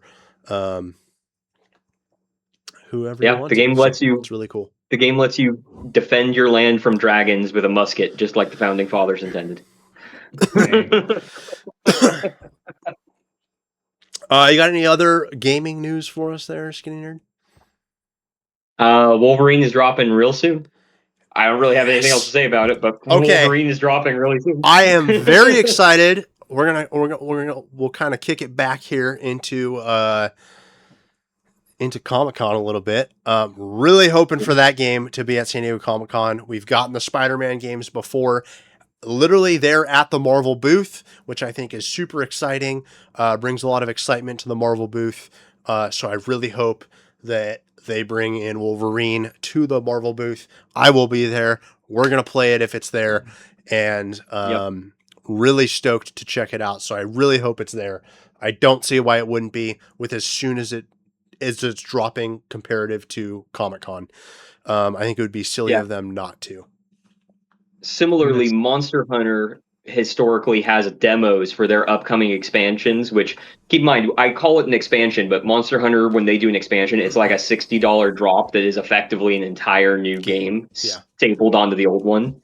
And they historically have had those expansions playable at Comic-Con. So I'm really hoping that that's what we're going to see as well. Yes. And at the DC booth, they're gonna. I know it already came out, but they're gonna let you demo Lego Batman. Oh, very cool. Yeah, I think I haven't played it, so I think that'd be fun. I want to play it. I actually, I know my wife is dying to play it. She loves the Lego games. She loved Lego Star Wars. They remastered and they did that huge collection so you could play through all of the movies. That was a good she one. has played through most of that, if not all of it at this point. So she loves the Lego games. And I will say, like, everything I've seen from it, the game looks phenomenal. There's tons of costumes and like skins that you can put Batman in, and it's basically like Arkham City. Like the fighting style is very similar to the Arkham games. Same thing, yeah. And like you're just running around the city being Batman, but in the Lego format, and it looks phenomenal. So I want to check that game out as well. I did not know that, so I'm glad you mentioned that. I will definitely be checking that out. Also, Pokemon has taken up a big corner spot in the back right corner of the San Diego Convention Center. They did release the Diablo map. corner. What's that? The Blizzard corner. Yeah. So like it was Blizzard there for a while, and then it was almost like every year for the last couple years it's kind of changed. So they had like a mech game back there last year, which was really cool. You got to go in like a big gyrosphere freaking thing. I don't know. It was cool. I sucked at it, but it Yep. was fun. And you got to control a mech and battle. That was really cool. And then there was that weird horror thing that I don't even remember, but we did it right at the very end of con, like 2 or 3 years ago. It was terrifying. It was Diablo. That's what it was. But it was this like creepy like cult church thing, and they had scare actors in there. It was terrifying. I hated it. It was I want awesome. No part of that ever again. But it was weird, and I don't know what it was for. I don't remember exactly. But it was kind of a cool little setup. But it's been kind of rotating. But Pokemon has taken that big back corner. They also have a really cool game coming out. I would be so stoked for a demo for that. I think that would be freaking awesome. I don't know if that'll happen. Rivals, like I said earlier, will be over in the Marriott Marquis again. And I believe there's some other gaming lounge.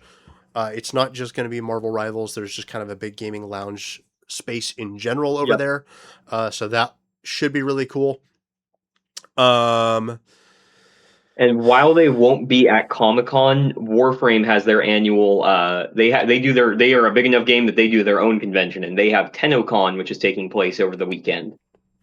Awesome. So, if you're into that game, you can check that out. This coming weekend, correct? This coming weekend. So if you're into that game and you somehow haven't heard about it, they do a whole bunch of interviews. They do a whole bunch of massive announcements. I was going to say there's a whole bunch of Twitch drops. If there's a bunch of Twitch drops for stuff in game if you watch the streams, and they do a live concert of a lot of the music, which Warframe is a music game that they slapped an action game on top of. They have a heck of a sound design team. Heck yeah, awesome. Definitely check that out. Super cool.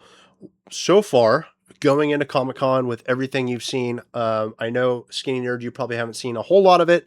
Hondo, any big announcements so far that you're most excited for, whether it's an exclusive, a person that's showing up, maybe a panel, anything that you're most stoked for so far? I want to go to, and we've talked about it, I want to go to Tyler Kirkham's booth and get some SIGs. Heck yeah. Probably by the cheapos, but I also have 37 covers of Final Boss #1. So maybe I'll get a couple of those signed. Heck yeah. Go smash the like button on that video because it's pretty funny. Yeah. No, I feel like every single con I live in 60E every single time because that's where DC hangs out every single time. Yeah. And they've outgrown that room. They've outgrown that room and they've outgrown it every single year. Yeah. And I think Marvel needs to switch and DC gets 6A and then, or even BCF, I think is what it's called, the middle room. Yeah. And then Marvel goes to 60E. Especially, and I really noticed it last year. Like I showed up to a Scott Snyder, Nick Dragata panel, and gosh, I showed up probably an hour ahead, and I wrapped around the whole deal. I think what are we doing? I'm here an hour early. I think the other thing that is a little disappointing too, and this is kind of on DC, but like, for example, we always talk about it because we love it and it was awesome. But back when Dan DiDio was there and the Rebirth stuff was kicking off, they had like 22 panels or something for DC Comics one year. And they were basically all comics. There was like the Birds of Prey panel. There was the Batman panel. There was the Flash Comics panel. There was like 6 like mediocre comics that not a lot of people care about panel together with like 6 different writers. And it felt like they had so much stuff. They took over the entire weekend with DC comic panels, and that was really cool. And I feel like it helped spread out that crowd a little bit better, and it was much easier to get into now. And I think this year they have 5 or 6, I think it's 6 panels. They have like 2 or 3 a day, which is good, but they're all group panels. So yeah, despite like what you said, Flash or Nightwing or whatever, yeah, like they're all just like 3 or 4 or 5 different characters or universe panels. You know what I mean?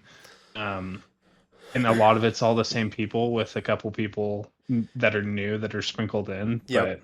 But they're so fun to watch. I mean, I'll be in 60 all year or all July. I feel like they're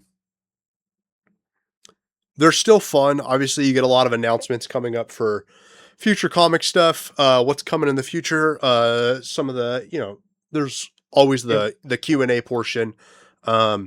You get a bunch of dumb questions, and then you typically get some good ones with some good answers for why they did something or possibly what's coming in the future, because that's most of what people want to know. So they're definitely cool panels. I wish we got some more of them, and I kind of agree with what you were saying. It does feel like a lot of the panels are a lot of the same people over and over again. It would be kind of cool if we, I don't know, brought the other 40 writers and artists that you have as well. I think that would be cool. It's mostly writers too, rather than the artists as well. Like it's a 3-to-1 ratio probably. Yeah, well, I feel like we don't even get a lot of the artists in panels.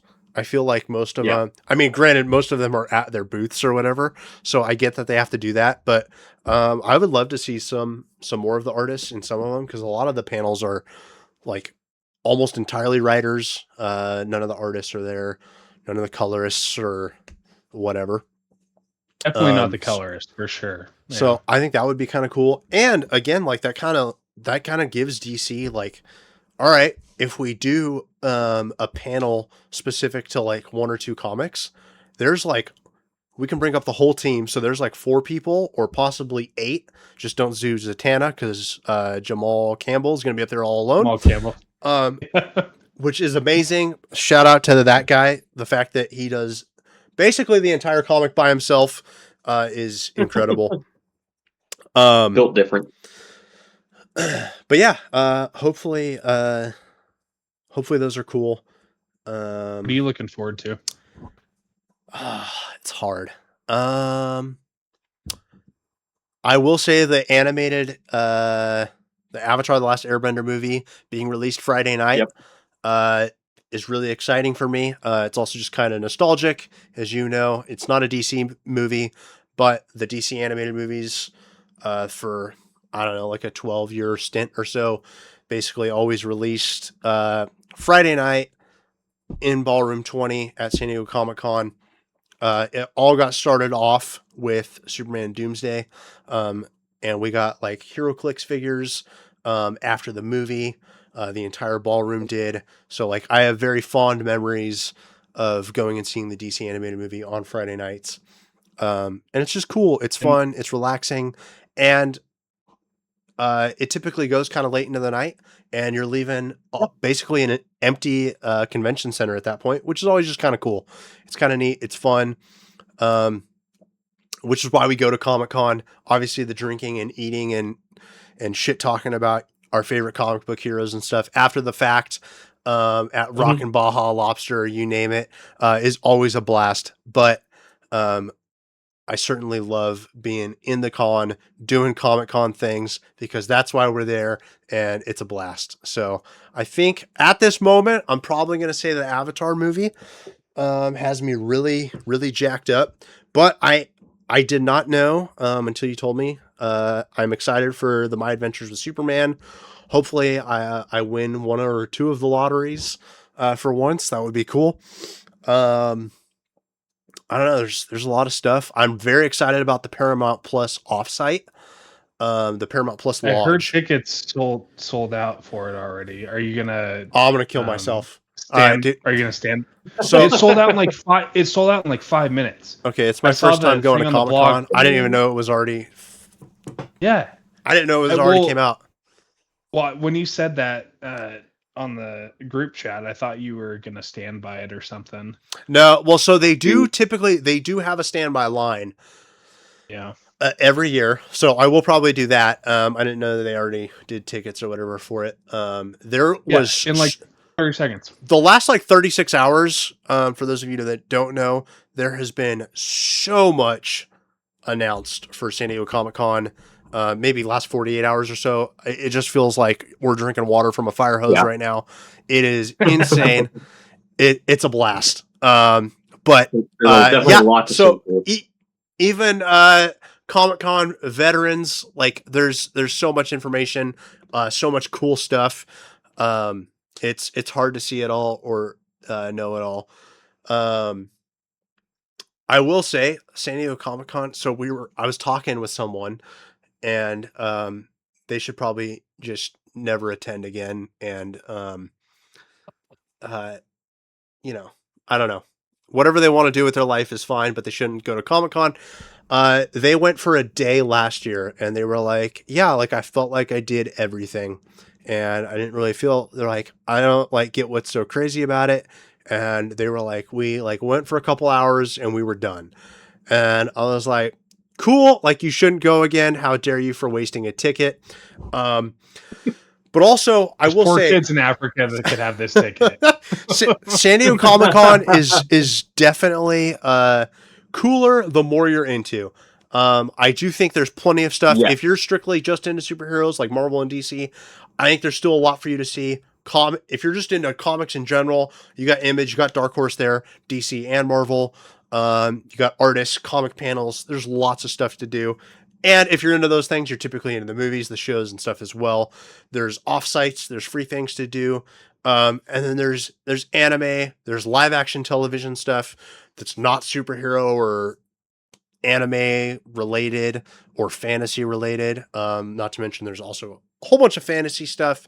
There's new comic writers trying to publish their indie titles or get their indie books out there. There's artists, there's all sorts of stuff. So the more stuff you're into with San Diego Comic Con, the more fun you'll have, more than likely. And just look at it as a pop culture event, not necessarily just comics, even though I know it's in the name. There's a pirate ship that serves beer, so that's cool. There is the Voodoo Ranger pirate ship. Is legendary, and I'm pretty sure Hondo has a plaque on the wall at this point. Along with my dear Uncle Chuck. So I think they actually saved the pirate ship was sinking one day because there was so much alcohol on board and they drank most of it. So they saved the pirate ship, and that's why you're going to see it this year at San Diego Comic Con. So Save the day. thank Hondo when you see him, and he might give you a sticker. Who knows? But yeah, San Diego Comic Con is right around the corner. Very excited. Exclusives wise, I will say not a whole lot that I'm picking up at the moment. Even comics wise, I don't think there's a whole lot that I've seen.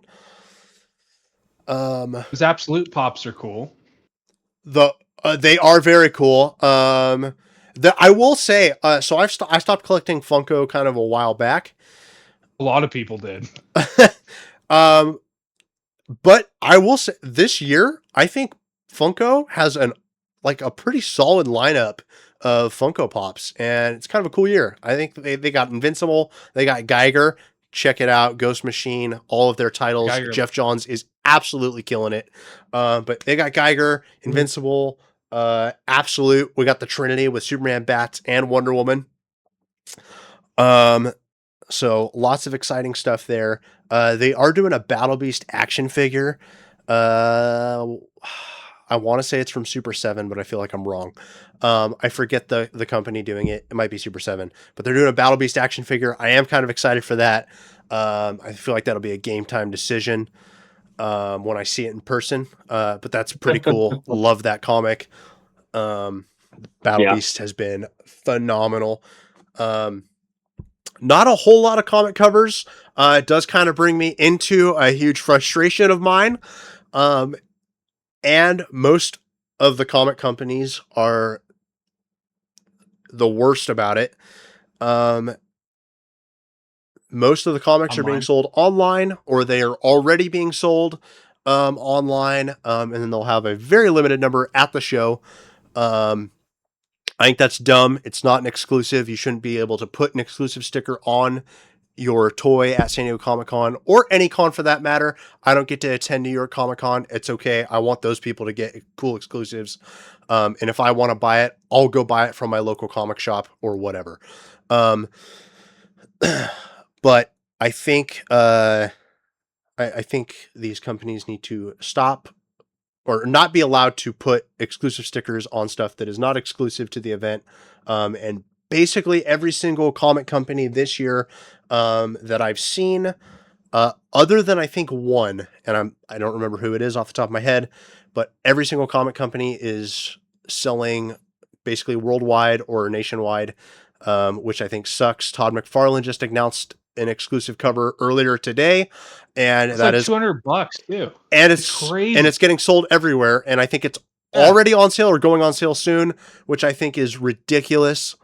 I'm Yeah, like, it's a different version of this She Spawn, I think, right? yep, Is that the one? yeah, it's a She Yeah, Spawn's but like cover. a Oh, pencil which, and for ink. the record, can I just say, absolute cowards with how they designed She Spawn, given that her skin looks flawless compared to Spawn's.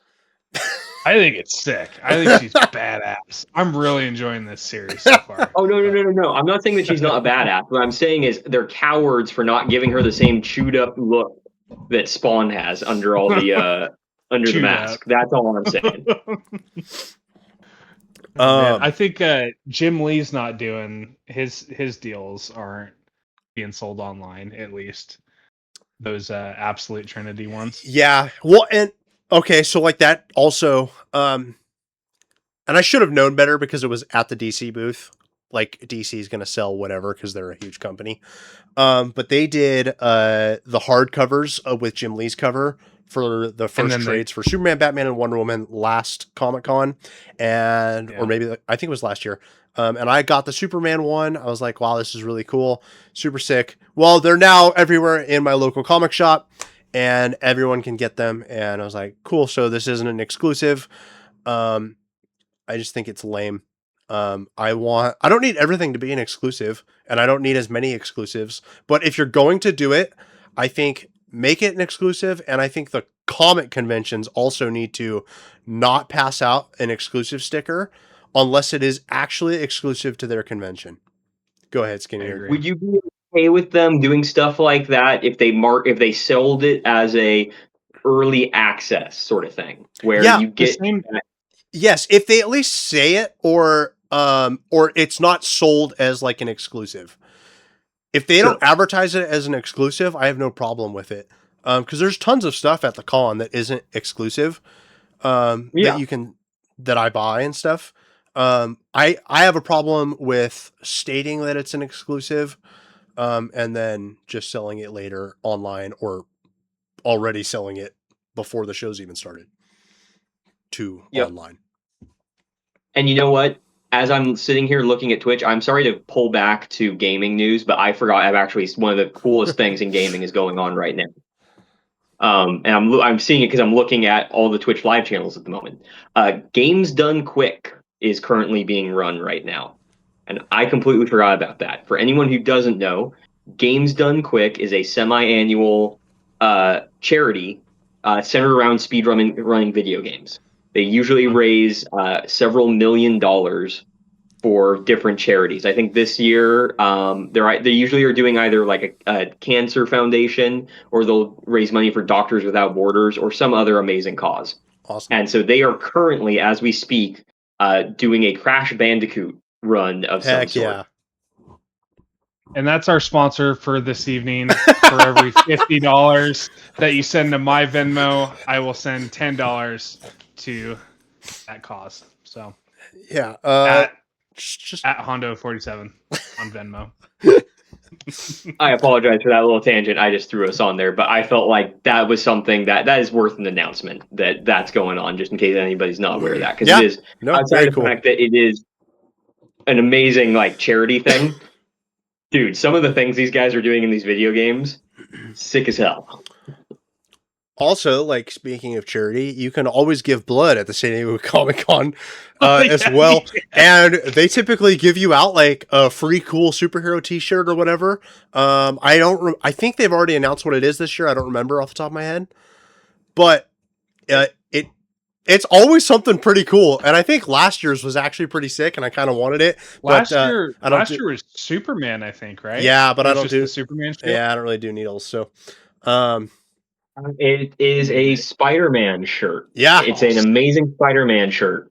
Yeah. So if you obviously want to donate some blood, very cool to do that. And then on top of it, you get a free Spider-Man shirt at Comic-Con. So pretty fun. Um, that's cool. Forgot about that.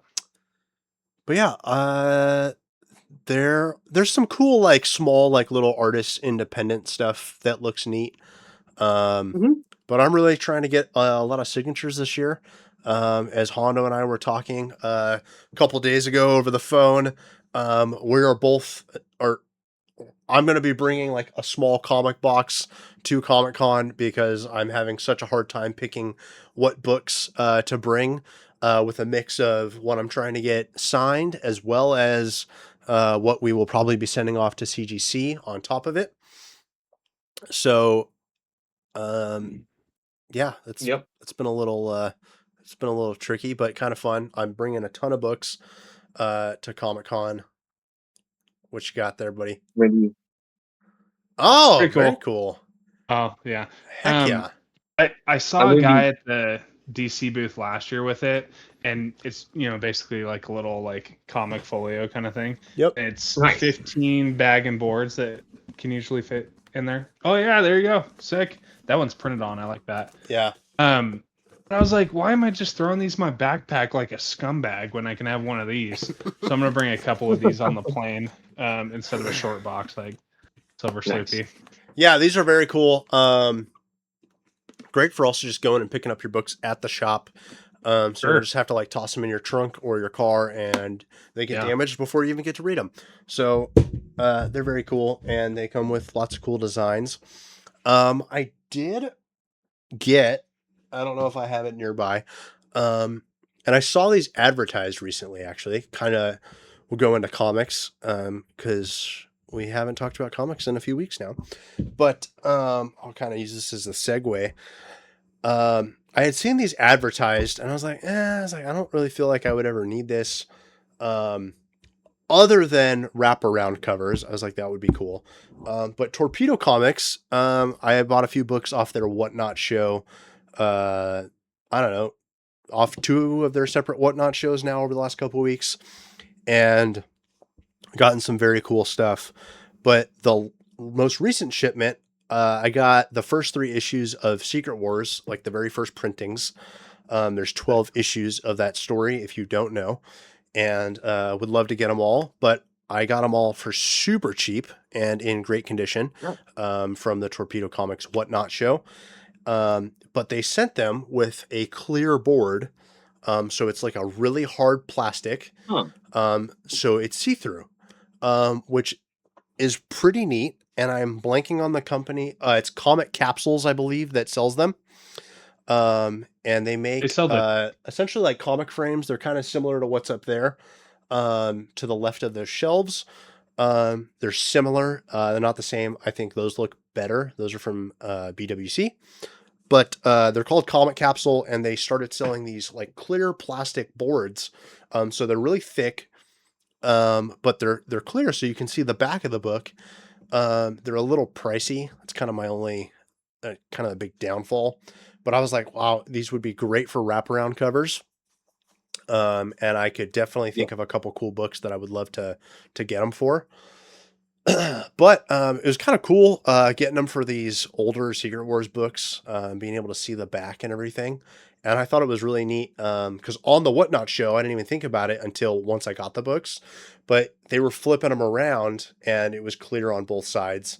And I was like, oh, wow, that's really neat, especially for selling purposes. I thought that was kind of cool, especially for older books. You Yeah. got to see the condition of the entire book. Are they just top loaders, or are they truly a No, hard plastic? it's a board that goes inside the bag, but it's a plastic. Would you So you can rather have actually that or a top loader? Um, I think I don't know Because how comic much. capsules, they do that I feel too. like But I if feel there's a like they price serve difference, I feel like they serve slightly different purposes. In the sense that with a top loader, I feel like you still kind of want to bag and board your comic before you put it into a top loader most of the time. That is very true. That's very true. I didn't even think about Versus- that. That's a good idea. Yeah. Yeah. Versus, And True. that's With what I this- do. I just didn't even think about that. Yeah. versus with this, you can still see I'm that like, back cover. I got my board right here. Well, see, what I was gonna say is maybe like storage wise, I feel like maybe if it's just the bag with the clear board, it might take up a little bit less room than top loaders. But yeah, I thought they were pretty neat, and I know they're around here somewhere. I just don't know where. It sucks. No, it's definitely a unique idea, and especially with how hard it still seems to be for shops to be getting all the cardboard products they need. But we have had some awesome books. I feel like my comic stacks have gotten a little bit smaller. I have also tried to cut out a few physical books because I do pay for both Marvel and DC, their comic apps, so I'm trying to utilize those a little bit better. But there still have been some awesome comics. I think Absolute Superman, in my opinion, just continues to kick ass. The battle with Shazam, awesome. And then it ending on the freaking moon, and Superman is just clobbering him with the steel hammer and Hawkman's nth metal mace on both sides of his head. Wicked cool. And I just love like the way the fights are playing out. Like they're letting Superman be Superman and Black or in King Shazam. I was gonna say Black Adam, but King Shazam be King Shazam, and both just be super strong. Like Superman in like one hit is like you're on the moon, and then he appears there and he's hitting him again. Like it's just awesome. I'm like, this is cool. Yeah. It's badass. And then I love the whole part of like Shazam is kicking their ass the whole way across whatever. And it's also like all of this is happening. There's lightning storms that are causing this. There's hail the size of trucks or whatever. And it's like, nobody has died. Nobody has died. And it's like, and then Hawkman's like, who do you think's saving all these people as you've been beating our ass across the planet? And obviously it's Superman. I just love the way that entire battle has played out. This is one of the best arcs in all the Absolute books. It's so sick. Yeah, agreed. Phenomenal. The next arc is Metallo and finally Brainiac after them teasing him for so long since issue 1. Brainiac is creepy. Yeah, well, and they introduced him like they like full scoped him in what issue 15. Like it took a long because usually they just showed like a shot from his back, you know, where you just see his head and whatever else. But then he has his like chainsaw arms and whatever else. Well, and he just murders everyone in a backyard barbecue, like crazy. Crazy. I love. Definitely I'm really liking this book. I really am. I feel bad because I read the first 3 issues and then I stopped and then I jumped in at the next arc at or 2 arcs later at issue 15. So I've been buying the trades. So I have volume 1 and 2. I need 3. Nice. I really love it, and I think it's been cool to see. And it's been kind of this way with a lot of the Absolute books. And I feel like Absolute Superman has picked up a lot of steam. The book's getting really good, and more people are getting into it. I feel like I'm seeing more and more of it talked about, posted about on TikTok, Instagram, all the social medias, you name it. I think the book sales are doing very well. So that's been really cool to see. It's not like a book that's having success, or it's not like the situation where it's a good book and it's just not getting the recognition. It is, and that's been awesome to see. And I think a lot of the Absolute books have been performing that way, which has been really fun. Yeah, 100%. I bought the DNA connecting covers that you have. If you want to. And Warlock had Absolute Batman, but he didn't have Superman and Wonder Woman. I should have just asked them to buy them. But I bought them from Third Eye, and they sent me the wrong cover for Absolute Superman. They just sent me the cover A. No. These? Sick. Yeah, exactly. So I have 2 out of the 3. And so I emailed them. I was like, hey, you guys sent me the cover A instead of the cover B. And they emailed me back in like 3 hours and they said, cool, keep what you have. We'll send you the right cover. Here's a 25% off code for next time. And you can pair it with this free shipping code. And I was like, sick. Very Nice. nice. Thank you so much. Keep messing up my Love orders. that. Yes. That's cool as hell. I thought do so. I do really like Third Eye. I've had a lot of success with them, and I believe it was Third Eye. I had like some kind of a shipping error as well at one point, and they were phenomenal customer service wise with it. Very cool. Yeah. Skinny Nerd, I know you've caught up on a bunch of Absolute titles. Yes. Walk us Ooh. through what Absolute titles you have read, and I don't know, let us know what your favorite one is. So I kept up pretty well with Superman, Martian Manhunter, but I finally decided to sit down and like actually start going through the rest of it. So I've now read through all of. I read the quick one shot of Absolute Evil, but I'm Good. all caught up on Absolute Green Arrow, Absolute Flash, Absolute Martian Manhunter, Absolute Superman, and Absolute Batman. Yeah. Sorry, So Green Lantern. I just need to go through Green Lantern and Wonder Woman, which are next on the list. They're still coming. They're happening. Heck yeah. So far, Absolute Superman still is holding as my favorite. Absolute Batman, though, is really solid. I totally get why people love that book. That's a really good book that they put together. Absolutely. I've loved the different designs they've done. The like Wendigo Mr. Freeze was sick as hell. Very cool. Yeah, that's been really good. What were your thoughts on Absolute Flash? Good. Not amazing, I like it as well. but good. The first couple books took a little bit of getting used to, but once it kind of became a little more clear, kind of what was happening with time. Yep. I thought it was really well done. The little bit you're still getting a lot of the similar take on Flash and the Speed Force and stuff like that. They're just handling it a little different. Yeah. It's Wally West. Yeah, it's Wally West. Yes. Who, as someone who grew up with the animated series, Wally West is, I think, probably my favorite Flash. And I think they've done a really good job with him. They've done a good job with the character. Grodd being the way he is has been super interesting. I think Grodd is really, really cool. I really like what they did with Grodd. Yeah. The way they've done the rogues has been really cool. And that's a good way to set them up as a like potentially adversarial, but not a like hateful relationship. Yeah. Kind of similar to the comics. Yeah. And I do really like that. I do really like that Wally is like a kid.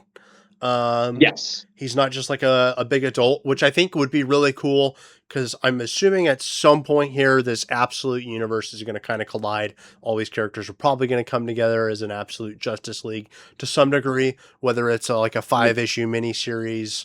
If it comes together with whatever DC's next big event is when Darkseid returns, whatever the case may be, I'm sure they're all going to collide. And I think Wally being a kid makes it kind of cool, makes it fun, as opposed to him just being an adult.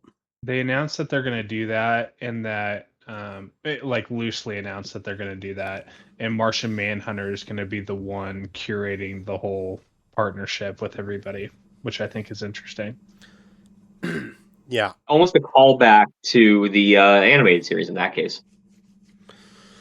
Yeah, because in a sense that's what he was doing previously. I think it'll be really exciting. Looking forward to see where the entirety of the Absolute Universe goes.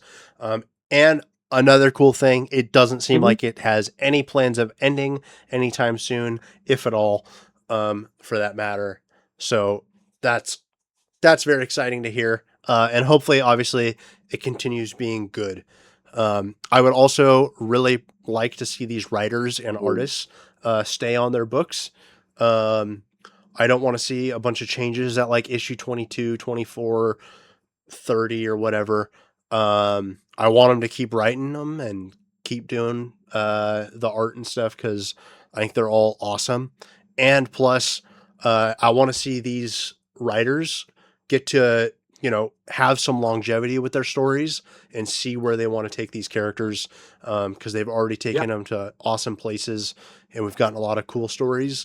And I feel like, we're still building on Superman as a character in the Absolute Universe. Same with Batman and Wonder Woman and all these characters. So hopefully we get to stay with the same writers as well. For it's gonna be Batman awesome, I think. specifically, Batman, Scott Snyder announced yesterday or today that he's planned everything through issue 50. Hell yeah. And more than likely it'll go past that. And they also have been teasing, I think, soft launched Greg Capullo doing the cover A for Absolute Batman 25, which should be fucking sick. Especially with the Scott Snyder connection. So I think that'd be really cool. And it sounds like the Court of Owls is going to be fleshed out beginning in issue 25. So it makes sense with Capullo's connection with the Court of Owls and Snyder and everything. So I will say, I think one of the cool things that Snyder has done with Absolute Batman is it feels like a lot of his books have multiple stories going on. And I think he's doing a really good job of managing it. We're getting little snippets here and there of like the Court of Owls stuff with his mom, that kind of thing. We're getting multiple villains typically in these issues of Absolute Batman. That's the biggest dig on the book, is that there's too much going on too quickly. I'm cool with it, and it sounds like you're cool with it. Yeah, people talk about it. Yeah. So I think, like, I feel like I'm not too smart, and I don't like when comics are like overly confusing. Because some of them get that way, especially some of your big event stuff. And it's not even that the story is necessarily confusing. It's just like from page to page, it's like all over the place kind of thing. Especially with time jumps. Yeah. So, and I think Absolute Batman has been very easy to follow. I think it's great. Agreed. So I have no issues with it. I think they're doing a great job. Outside of the Absolute Universe, I know I just keep talking about Supes, but the mainline Superman story has also been phenomenal. I just read, I think yesterday, the most recent issue of Superman. Superboy Prime is still Superman, essentially, or filling in for that matter. And this comic is just so much fun, super cool. It's action packed. Because it's Superboy Prime, I feel like Joshua Williamson is letting Superman do Superman things, which is what I love. I don't like a weak Superman. And they're letting Superboy Prime kick ass, and it's super fun. Not to mention, and I'm going to blank on his name right now, which really is frustrating me. Skinny Nerd. Dan Mora. What's that? Dan Mora? No, the villain. Skinny Nerd. Oh, sorry. I'm sorry. Who's the villain of... I know you're not paying attention. Who's the villain of Superman right now that I was just talking to you about? I'm blanking on his name. Of Absolute Superman? The British guy. No, regular Superman. Manchester Black. Thank you. I apologize. Manchester Black. So Manchester Black is back in the story, or is back in the Superman world, and he is kind of the current villain of the storyline for Superman right now, and it has been so cool. This last little bit, Superboy Prime has been jumping to different like Superman universes. He ends up in the Superman animated Bruce Timm universe for a couple of pages of the book. Some old school stuff. He ends up in like all sorts of different stuff. And huge shout out to Dan Mora. He does a really cool job with the art of playing into these other art styles. Obviously you can still tell it's Dan Mora's art, but every page is very different. Totally different art styles, different colors and everything. Very fun to see. And I think a shout out to Dan Mora, because I thought this book was really well done, especially like interior wise. I think a lot of people always focus on covers and stuff, but the interior of this most recent issue of Superman was outstanding. So props to Dan Mora on that one. He's going to do an absolute Batman cover in the next 5 issues too, which I think is really cool. That would be awesome. He hasn't touched it at all. So yeah. Yeah. And then also like X-Men wise, I've been catching up on the mainline X-Men story. I've been really loving that. So yeah, I don't know. Been reading a lot of comics. Rick Exodus just came out 2 weeks ago now, I think. Continues to be badass. Didn't you get the first couple issues or the first trade or something? I didn't get the trade, but I got issue 10, and I think the first Okay. trade is 1 through 6, maybe. Yep. Then it's 7 through 11. Yeah. Maybe it's 7 through 12, volume 2. So Probably. that's probably not out yet. Yeah. But yeah, it was pretty good. I liked it. I had no context and I did no research prior to it, but it was a lot of fun. But yeah, those indie books have been a lot of fun. I've really been enjoying Dork. Really been enjoying Corpse Night. What else is there? There's a I few others love that to have been a hear lot of that fun. you are digging Dork because I did not think Dork kicks ass, dude. Dude, I would never have picked that of being a U book, but that is so cool that it is, Yeah, and I freaking love it. Dude. No, I wouldn't. That's awesome. I wouldn't either. Yeah, I wouldn't either, but I really like it. It's so much fun. And then I've been reading Spawn, obviously, and She Spawn, so I love that cover. It's freaking sick. Yeah. Very cool. I have a huge stack I have been neglecting. I was on vacation. And then I started reading Nightwing, which I think I brought up a couple shows ago. So I picked up Nightwing and I picked up Detective Comics. So awesome. Well, Tom Taylor action, who will be at Comic-Con this year, just so you know. Oh, is he? Break out the book. Yes, and he never is. I'm bringing my whole collection, baby. Oh, that is sick. I've got some very cool Nightwing books that I want him to sign. Yeah. Silver Slurpee is going to be coming back broke from Comic-Con with all the comic signings he's getting. Call your loan officer, buddy. It's fine. We're selling Skinny Nerd. We're auctioning him off, actually. He will be a personal assistant. We're going to auction him for 361 days until next Comic-Con. And then we will re-auction him again for future Comic-Con money. I accept ongoing payments in the form of coffee. Wow, that is so exciting though. I did not know Tom Taylor was going to be there. But again, that's San Diego Comic-Con for you. Who isn't there? If you're not, that sucks. But I think we'll probably wrap it up here. I did want to ask one more question with San Diego Comic-Con quickly approaching. And next week, we will do our essentially week before podcast, right before San Diego Comic-Con. And then hopefully me and these two idiots will be posting all sorts of cool San Diego Comic-Con content while at the convention. But I don't know, hit us with one of your favorite San Diego Comic-Con memories. Or just any con too. Yeah. Oh, are you talking us? Yeah. Oh, sorry. I thought you were talking to our crowd of thousands. Oh, you know what? There are actually two that are up there competing. Thinking about it. Yeah, I went from easy to a little trickier. Okay. Honestly, probably the Linkin Park concert we got to see in Petco Park at Comic-Con.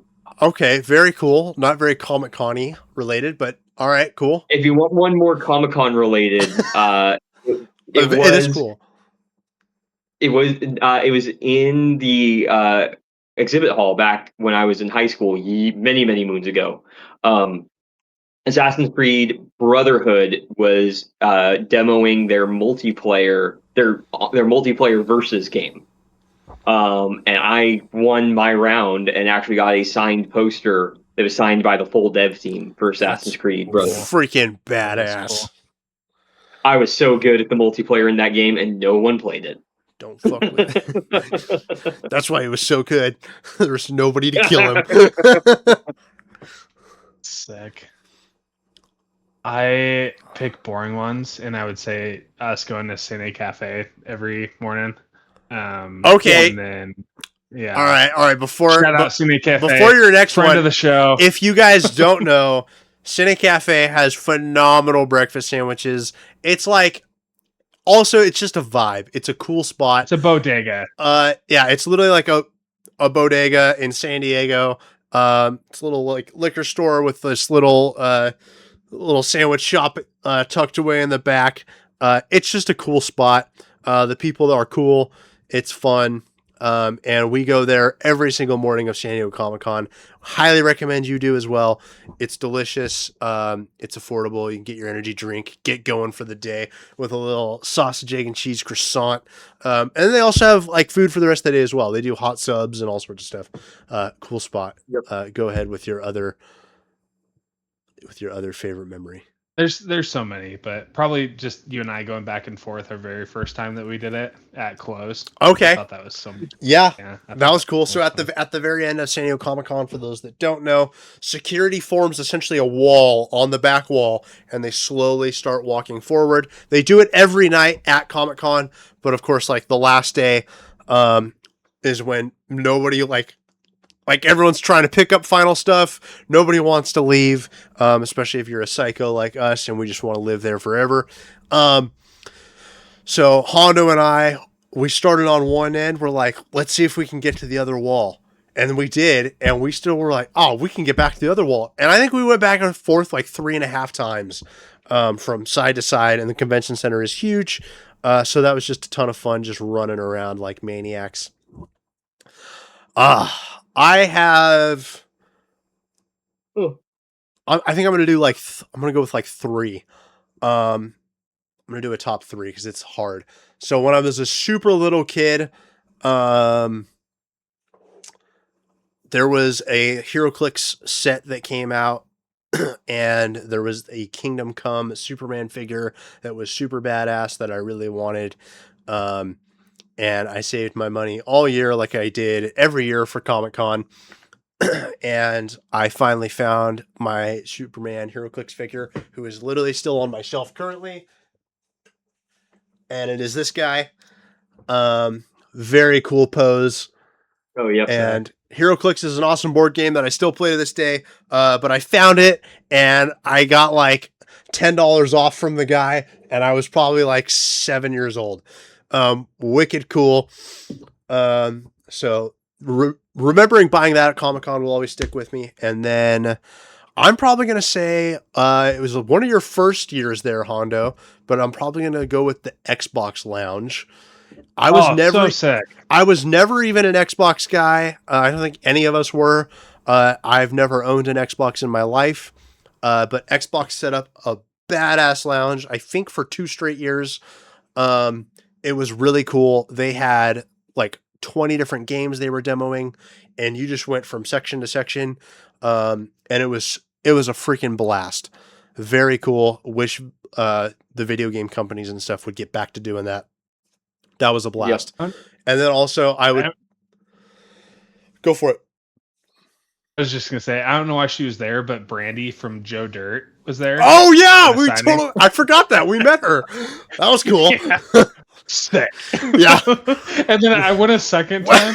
I was like, my cousin wanted an autograph. Yeah, we were high schoolers at the time, in case that wasn't clear, and we were very excited to meet her because she was cool. Anyways, so the Xbox Lounge was fantastic. And then, like I mentioned earlier, probably the DC animated movie nights in general, but I'm going to go with that Superman Doomsday one. Skinny Nerd and I were both very little kids. They passed out Superman HeroClix at the end of the movie. And then that started a very long stint of Superman or DC animated movies being premiered on Friday night before they actually got released to the general public. That was super cool. Looking forward to another fantastic year of Comic-Con. It's freaking badass. If you haven't been, try to go in the future. Unless you're going to be lame, don't go. Buy exclusives, drink beer on a pirate ship, have fun with your friends, your family, do cool stuff, meet cool people. and just have fun. Like it's going to be long lines. It'll probably be hot. Just enjoy it. That's one of the cool things about San Diego Comic-Con. You put like 200, 300,000 people into the gas lamp, and for the most part, everyone gets along, and it's a bunch of nerds having fun. So, Yep. looking forward to another great year of Comic-Con, and we will see you all next time.